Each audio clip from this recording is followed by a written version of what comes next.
नमस्कार मित्रांनो, एनजे अकॅडमीच्या आपल्या यूट्यूब चॅनलमध्ये मी नागनाथ गर्जे तुम्हा सगळ्यांचं मनापासून स्वागत करतो। मित्रांनो, आपण तलाठी भरतीसाठी अतिशय इम्पॉर्टंट अतिशय महत्त्वपूर्ण अशी प्रश्नपत्रिका पाहत आहोत।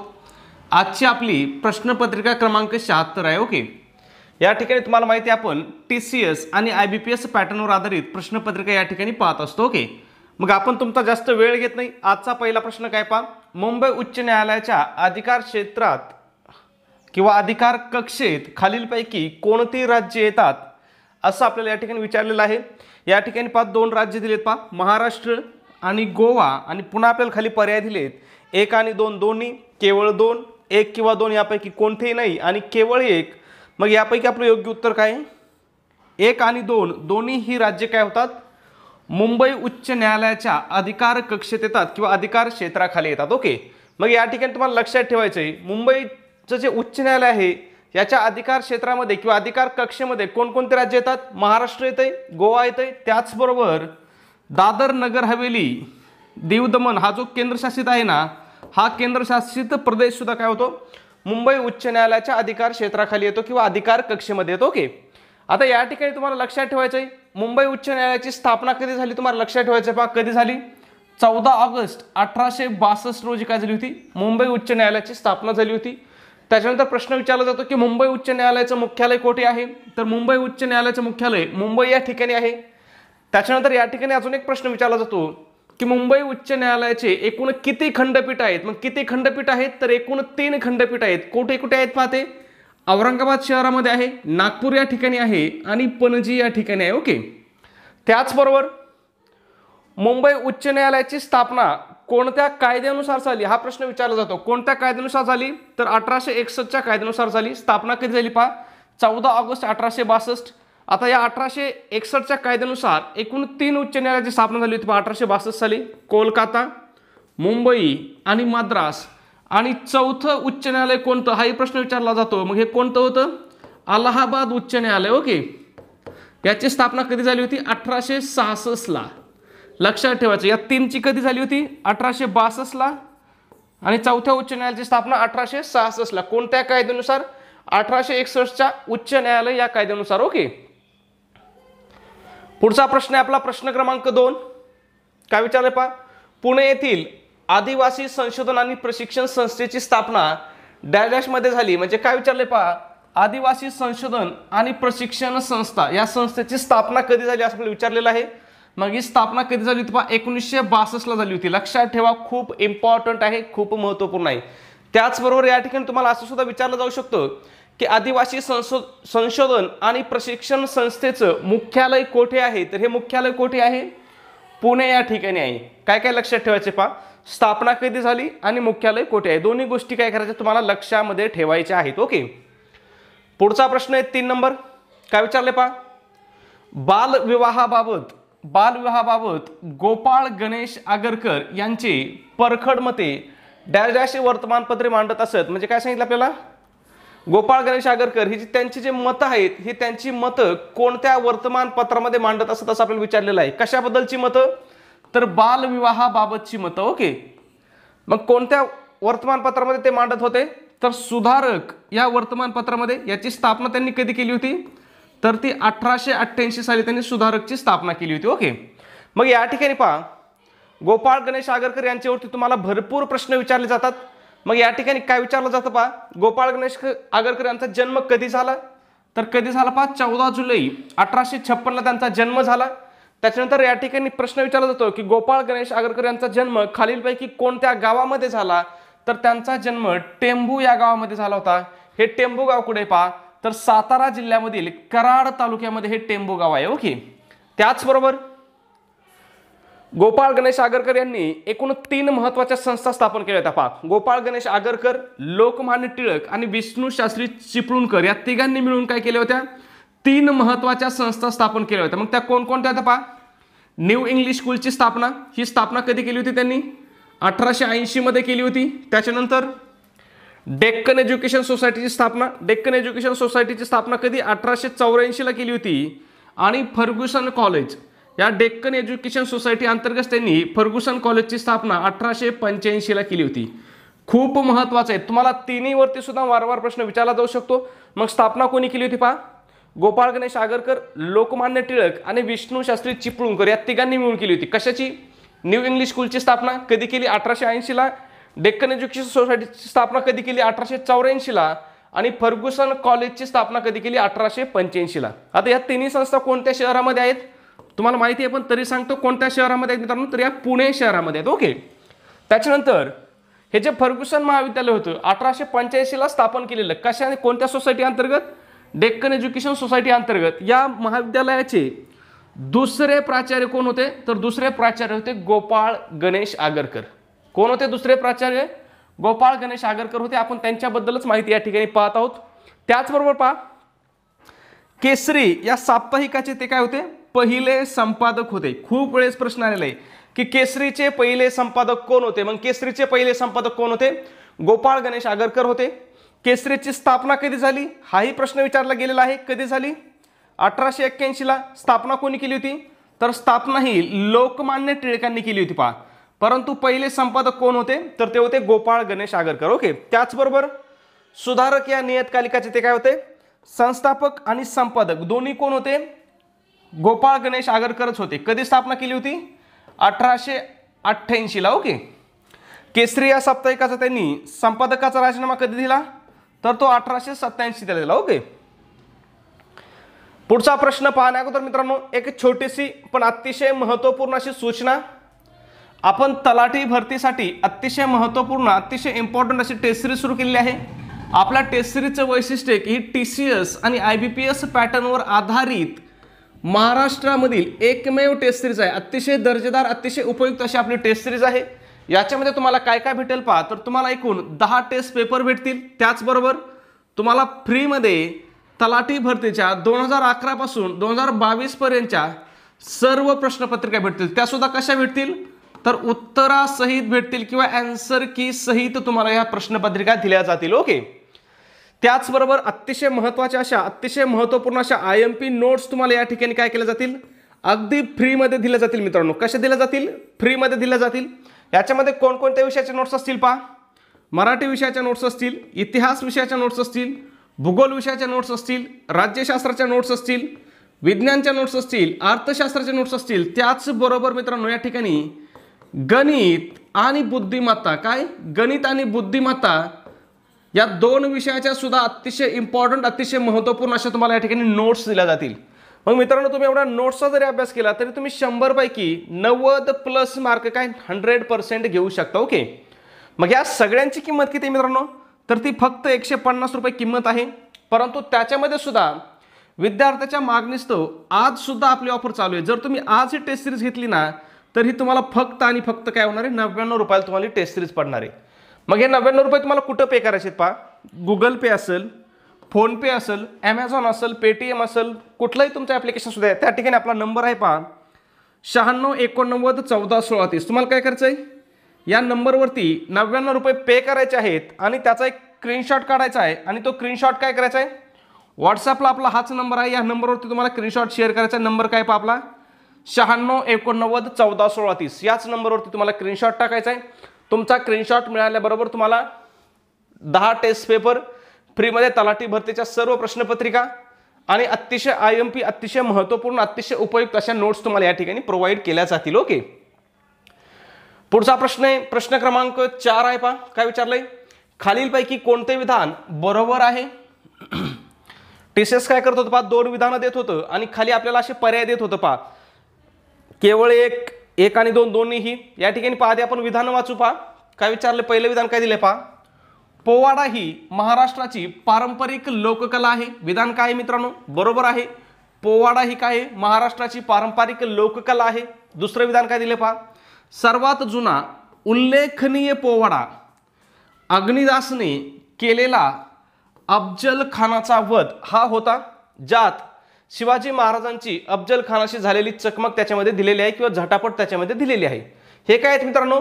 दोन्ही विधानं काय आहेत? बरोबर आहेत. मग आपलं उत्तर काय येणार आहे पहा. आपलं उत्तर काय येणार आहे? तर 1 आणि 2 दोन्ही बरोबर. हे आपलं 2 नंबरचं काय असणार या ठिकाणी उत्तर असणार आहे. आता या ठिकाणी तुम्हाला लक्षात ठेवायचे पहा. सर्वात जुना उल्लेखनीय पोवाडा कोणाचा आहे असं तुम्हाला विचारलं जाऊ शकतं. मग सर्वात जुना उल्लेखनीय पोवाडा कोणाचा आहे तर तो अग्निदासचा आहे. पोवाड्याचं नाव काय पहा, अफजल खानाचा वध हे काय पोवाड्याचं नाव आहे. ओके, लक्षात ठेवायचं, खूप महत्वाचं आहे. ओके, पुढचा प्रश्न आहे 5 नंबर.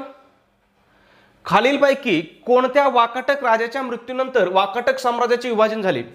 हे टीसीएसने मित्रांनो ना तुम्हाला सांगतो मी, वाकाटक असतील, सातवाहन असतील, चालुक्य असतील, यांच्यावरती राष्ट्रकूट असतील, भरपूर प्रश्न विचारले त्यांच्यावरती. भरपूर म्हणजे तुम्हाला समजा सांगायचं तात्पर्य एवढंच की प्राचीन आणि मध्ययुगीन इतिहासामधले हे जे मोजके काही घराणे आहेत ना ज्यांची महाराष्ट्रामध्ये सत्ता होऊन गेली होती त्यांच्यावरती टीसीएस भरपूर प्रश्न विचारतायत. त्याच्यामुळे तुम्हाला ते सगळे पाठ करायचे आहेत. ओके, मग कोणत्या राजाच्या मृत्यूनंतर वाकाटक साम्राज्याचे विभाजन झालं असं विचारलेलं आहे. तर कोणाच्या मृत्यूनंतर झालं होतं, प्रवरसेन पहिला हा जो राजा होता याच्या मृत्यूनंतर काय झालं होतं, वाकाटक साम्राज्याचे विभाजन झाले होते. ओके, मग या ठिकाणी प्रश्न विचारला जातो आपल्याला की वाकाटक साम्राज्याचा उदय कोणत्या साम्राज्याच्या अस्तानंतर झाला. तर कोणत्या साम्राज्याच्या अस्तानंतर वाकाटक साम्राज्याचा उदय झाला, तर सातवाहन साम्राज्याच्या अस्तानंतर वाकाटकचा उदय झाला. ओके, त्याच्यानंतर वाकाटक घराण्याचा किंवा वाकाटक साम्राज्याचा संस्थापक कोण असं सुद्धा विचारलं जाऊ शकतं आणि विचारलेलं पण आहे. मग कोण आहे वाकाटकाचा संस्थापक, विंध्य शक्ती आहे. त्याच्यानंतर पहा, विंध्य शक्तीचा पुत्र कोण हाही प्रश्न विचारला होता. मग विंध्य शक्तीचा पुत्र कोण होता, तर प्रवरसेन हा होता आणि हा सर्वात काय होता, बलशाली राजा होता. म्हणजे वाकाटकांचा सर्वात बलशाली राजा कोणता हाही प्रश्न विचारू शकतात. तर तो कोण होता, प्रवरसेन होता. प्रवरसेन कोणाचा पुत्र होता, तर जो वाकाटक घराण्याचा संस्थापक आहे विंध्य शक्ती याचा पुत्र कोणता, प्रवरसेन होता. ओके, त्याच्यानंतर पहा, प्रवरसेनच्या मृत्यूनंतर त्याच्या साम्राज्याची विभागणी गौतमीपुत्र व सर्वसेन या पुत्रामध्ये काय झाली, विभागणी झाली. गौतमीपुत्र सातकर्णी आणि सर्वसेन या दोघांमध्ये काय झाली, वाकाटक साम्राज्याची काय झाली, विभागणी झाली. कोणाच्या मृत्यूनंतर, प्रवरसेनच्या म्हणजेच प्रवरसेन पहिल्याच्या मृत्यूनंतर. ओके, त्या कोणकोणत्या शाखा होत्या पहा, ज्येष्ठ शाखा आणि वत्सगुलम शाखा ही दोन त्या नावांना काय होती, शाखांना काय होती, नावं होती. ओके, त्याचबरोबर कवी कालिदास तुम्हाला माहिती आहे प्रश्न विचारला जातो की मेघदूत कोणाचा आहे.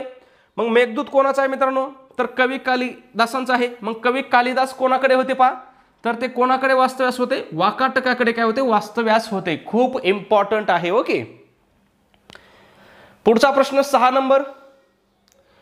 भारतीय राज्य वन विभाग अहवाल 2019च्या अनुसार भारतातील वनक्षेत्र सुमारे डॅश डॅश आहे. या ठिकाणी डॅश डॅश पाहिजे होतं, डॅश डॅश टाईप करायचं विसरून गेलेलं आहे. मग किती आहे वनक्षेत्र भारतामधील, 21.67% आहे. कोणत्या अहवालानुसार, तर 2019च्या अहवालानुसार. ओके, वन विभागाचा अहवाल दर किती वर्षांनी साजरा केला जातो, जाहीर केला जातो, तर दर 2 वर्षांनी जाहीर केला जातो. पुढचा प्रश्न पाहण्याअगोदर मित्रांनो, जर तुम्ही अजून आपल्या चॅनलला सबस्क्राईब केलं नसेल ना मित्रांनो, तर लगेच सबस्क्राईब करा. व्हिडिओला लाईक करायचं विसरला असाल मित्रांनो तर प्लीज व्हिडिओ लाईक करा आणि आपला व्हिडिओ तुम्हाला कसा वाटतो हे सुद्धा कमेंटमध्ये नक्की सांगायचं मित्रांनो. मी सगळ्यांच्या कमेंट वाचून पाहत आहे, कमेंटला लाईक सुद्धा करत आहे. ओके, मग या ठिकाणी सत्यार्थ प्रकाश या पुस्तकाचं लेखक कोण आहेत असं आपल्याला या ठिकाणी विचारलेलं आहे. मग सत्यार्थ प्रकाश या पुस्तकाचे लेखक कोण आहेत, तर ते आहेत स्वामी दयानंद सरस्वती. ओके, कोण आहेत, स्वामी दयानंद सरस्वती. ओके, त्याचबरोबर गोपाळ हरी देशमुख हे कोणत्या पुस्तकाचं किंवा यांचं कोणतं पुस्तक आहे, तर लक्ष्मीज्ञान हे पुस्तक कोणाचं आहे, गोपाळ हरी देशमुख यांचं आहे. प्रश्न विचारला जाऊ शकतो. पुढचा प्रश्न 8 नंबर. खालीलपैकी कोणते विख्यात व्यक्तिमत्व महाराष्ट्राचे नाही. म्हणले व टीसीएस सोपे प्रश्न विचारत नाही असं कोणतरी म्हटलं. बघा बरं प्रश्नपत्रिका चेक करून, प्रश्न सोपा आहे का अवघड आहे, सोपा आहे. काय सांगितलंय पहा, कोण महाराष्ट्राचं व्यक्तिमत्व नाही असं विचारलंय, वसंत कानेटकर, वामनदादा कर्डक, सरदार वल्लभभाई पटेल आणि विनायक सावरकर म्हणजे स्वातंत्र्यवीर विनायक दामोदर सावरकर. आता हे 2 नाव जर तुम्ही वाचलेले नसले पण हे नाव मला माहीत वाटत नाही की भारतामधील एखादी व्यक्ती असेल, महाराष्ट्रामध्ये एखादी व्यक्ती असेल आणि त्यांना सरदार वल्लभभाई पटेल यांचं नाव माहीत नाही. मग सरदार वल्लभभाई पटेल हे कुठले होते, गुजरातचे होते आणि ते काय होते, भारताचे पहिले गृहमंत्री होते. याच्यावरती सुद्धा प्रश्न विचारलेला आहे. भारताचे पहिले गृहमंत्री कोण होते, तर ते होते सरदार वल्लभभाई पटेल. ओके, पुढचा प्रश्न आहे आपला 9 नंबर. आगरिया, आंध्र, माझी आणि पाओ जमाती खालीलपैकी कोणत्या राज्यात आढळतात. मग या सर्व जमाती कोणत्या राज्यामध्ये आढळतात, तर छत्तीसगड राज्यामध्ये. पुन्हा एकदा लक्षात ठेवा कोणते आहे, आग्रिया, आंध्र, माझी आणि पाऊ या चारही जमाती कोणत्या राज्यामध्ये आढळतात? छत्तीसगड राज्यामध्ये आढळतात. TCS काय करते मित्रांनो? राज्य आणि जमाती याच्यावरती भरपूर प्रश्न विचारत आहे. तुम्हाला सगळे राज्य आणि त्या राज्यामधल्या जमाती काय करायच्या? तोंडपाठ करून ठेवायच्या आहेत. ओके. मग या ठिकाणी आपण काही मोजके घेतल्यात पहा. आंध्र प्रदेशमध्ये कोणकोणत्या जमाती आढळतात पहा? कोलम आढळते, आंध्र आढळते, भगत आढळते आणि चेंचूस आढळते. ओके. त्याच्यानंतर अरुणाचल प्रदेशमध्ये पहा कोणकोणत्या जमाती आढळतात? आपपनीस, अबोर, उफला आणि मोब्स. ओके. त्याच्यानंतर बिहारमध्ये पहा असुर, बैगा, बिरहोर. ओके. आणि गोव्यामध्ये धोडीकाळ, दुबिया, वरळी, गावडा. गुजरातमध्ये बामचा, चरण आणि भिल्ल या जमाती काय होतात? आढळतात. ओके. तुम्हाला पाठ करून ठेवायचे आहेत, खूप महत्वाचं आहे. पुढचा प्रश्न 10 नंबर. खालीलपैकी कोणी सर्वाधिक ऑलिम्पिक पदके प्राप्त केली आहेत? सोपा प्रश्न होता. कोणी केलेले आहेत? तर मायकेल फेल्प्स यांनी काय केलेले आहेत? सर्वाधिक ऑलिम्पिक पदकं प्राप्त केलेली आहेत. हे मायकेल फेल्प्स कोणत्या देशाचा खेळाडू होता मित्रांनो? तर तो अमेरिकेचा खेळाडू होता. कोणत्या खेळामध्ये होता? तर तो एक जलतरणपटू होता. खूप महत्वाचं आहे, लक्षात ठेवा. जलतरणपटू होता. त्याने एकूण किती ऑलिम्पिक पदकं जिंकली आहेत? तर 28 ऑलिम्पिक पदकं जिंकली आहेत. आणि हा काय जगामधील सर्वात जास्त ऑलिम्पिक पदके जिंकण्याचा काय विक्रम आहे किंवा रेकॉर्ड आहे? तो कोणाच्या नावावर आहे? मायकेल फेल्प्स याच्या नावावरती आहे. ओके. पुढचा प्रश्न आहे 11 नंबर. खालीलपैकी कोणते गिरिस्थानलाच काय म्हटलं जातं? हिल स्टेशन महाराष्ट्रात नाही असं या ठिकाणी विचारलेलं आहे. ओके. मग पहा ऑप्शन काय दिलेत पहा. किन्नौर, आंबोली, लोणावळा आणि महाबळेश्वर. मग यापैकी कोणतं हिल स्टेशन महाराष्ट्रामध्ये नाही मित्रांनो? तर किन्नौर हे जे हिल स्टेशन आहे हे महाराष्ट्रामध्ये नाही. हे कोणत्या राज्यामध्ये आहे? हा वेगळा प्रश्न विचारला जाऊ शकतो की किन्नौर हे गिरिस्थान कोणत्या राज्यामध्ये आहे? तर हे हिमाचल प्रदेशमध्ये आहे. मग या ठिकाणी लोणावळा कोणत्या जिल्ह्यामध्ये आहे? तर हा पुणे जिल्ह्यामध्ये आहे. महाबळेश्वर कोणत्या जिल्ह्यामध्ये आहे? सातारा जिल्ह्यामध्ये आहे. त्याचबरोबर आंबोली कोणत्या जिल्ह्यामध्ये मित्रांनो? तर आंबोली हे सिंधुदुर्ग जिल्ह्यामध्ये आहे. ओके. लक्षात ठेवा, खूप महत्वाचा आहे. ओके. पुढचा प्रश्न आहे आपला 12 नंबर. खालीलपैकी कोणत्या चालुक्य राजाने हर्षवर्धनचे आक्रमण यशस्वीपणे परतवून लावले होते? काय विचारलंय की कोणत्या राजाने, चालुक्य राजाने सम्राट हर्षवर्धनचे आक्रमण यशस्वीरित्या परतावून लावले होते? तर जो पुलकेशी दुसरा होता यांनी काय केलं होतं? आक्रमण हे परतावून लावलं होतं. त्याच्यानंतर तुम्हाला लक्षात काय ठेवायचे पहा. चालुक्य साम्राज्य कधीपासून कधी होतं पहा? इसवी सन 535 पासून 753 पर्यंत होतं. कोणाच्या नंतर आलं होतं पहा?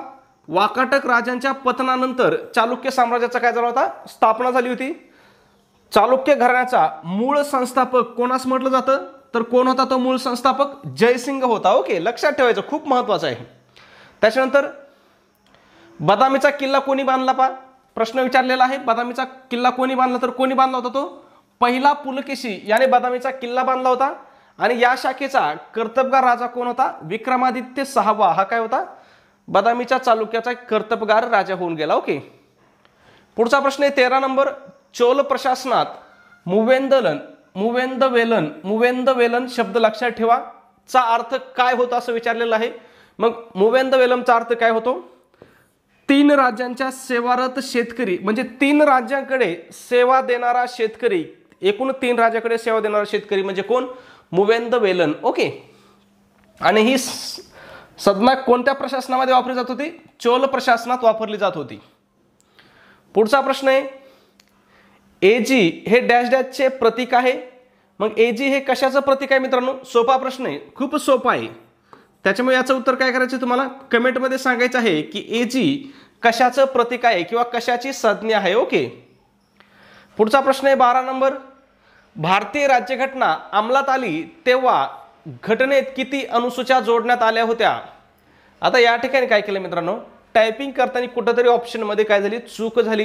कारण जेव्हा भारतीय राज्यघटना अंमलात आली ना तेव्हा घटनेमध्ये किती अनुसूच्या होत्या? एकूण 8 अनुसूच्या होत्या. आणि 8 आपल्याला कुठेतरी ऑप्शन दिलेला नाही, म्हणजे आपल्याकडून टाईप करताना कुठेतरी चूक झालेली असू शकते. मग आता तुम्हाला लक्षात ठेवायचे किती अनुसूच्या होत्या घटनेमध्ये? 8 अनुसूच्या होत्या. त्याचबरोबर कलमे किती होते? 395 कलम होती. भाग किती होते? 22 भाग होते. आणि अनुसूच्या किती होत्या? 8 अनुसूच्या होत्या. आता घटनेमध्ये भाग किती आहेत प्रश्न विचारला जाऊ शकतो. सध्या किती भाग आहेत? 25 भाग आहेत. आणि अनुसूच्या किती आहेत सध्या घटनेमध्ये?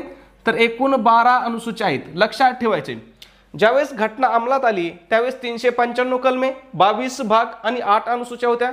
सध्या भाग किती आहेत पहा, सध्या 25 भाग आहेत आणि अनुसूच्या किती आहेत? 8 अनुसूच्या आहेत. लक्षात ठेवा. ओके. पुढचा प्रश्न आपला 16 नंबर. खालीलपैकी कोणती जोडी अचूक आहे असं आपल्याला विचारलेलं आहे. आता या ठिकाणी पहा, थोडंसं बारीक करतो म्हणजे तुम्हाला दिसेल. काय सांगितलंय? कोणती जोडी अचूक आहे असं विचारलंय. काही गरज नाही बारीक करायची, आपलं पर्याय उत्तर वरतीच आहे. अचूक म्हणजे काय विचारलंय? अचूक म्हणजेच कशी? तर बरोबर. मग कोणती जोडी बरोबर आहे हे आपल्याला शोधायचं आहे. पहा, पहिलंच ऑप्शन काय दिले पहा, 1928 नेहरू रिपोर्ट. बरोबर आहे की नाही? दुसरे ऑप्शन वाचायची सुद्धा गरज नाही. मग पहिली परिषद कोणती परिषद? पहिली गोलमेज परिषद. मग पहिली गोलमेज परिषद कधी भरली होती? 1935 ला भरली होती का? नाही, ती कधी भरली होती? 1930 ला भरली होती पहिली गोलमेज परिषद. लक्षात ठेवायचं. ओके. त्याच्यानंतर खाली काय दिले पहा, भारत सरकारचा कायदा. भारत सरकारचा कायदा 1930 चा आहे का? नाही. कधीचा होता? 1935 चा होता. सायमन कमिशन कधी? 1929 ला होतं का? सायमन कमिशनची स्थापना 1927 मध्ये आहे. आणि आगमन कधीच आहे? सायमन कमिशनचं भारतामध्ये आगमन 1928 आहे. लक्षात ठेवा. ओके. पुढचा प्रश्न सुद्धा त्याच पद्धतीचा विचारला होता पहा, खालीलपैकी कोणती जोडी अचूक आहे?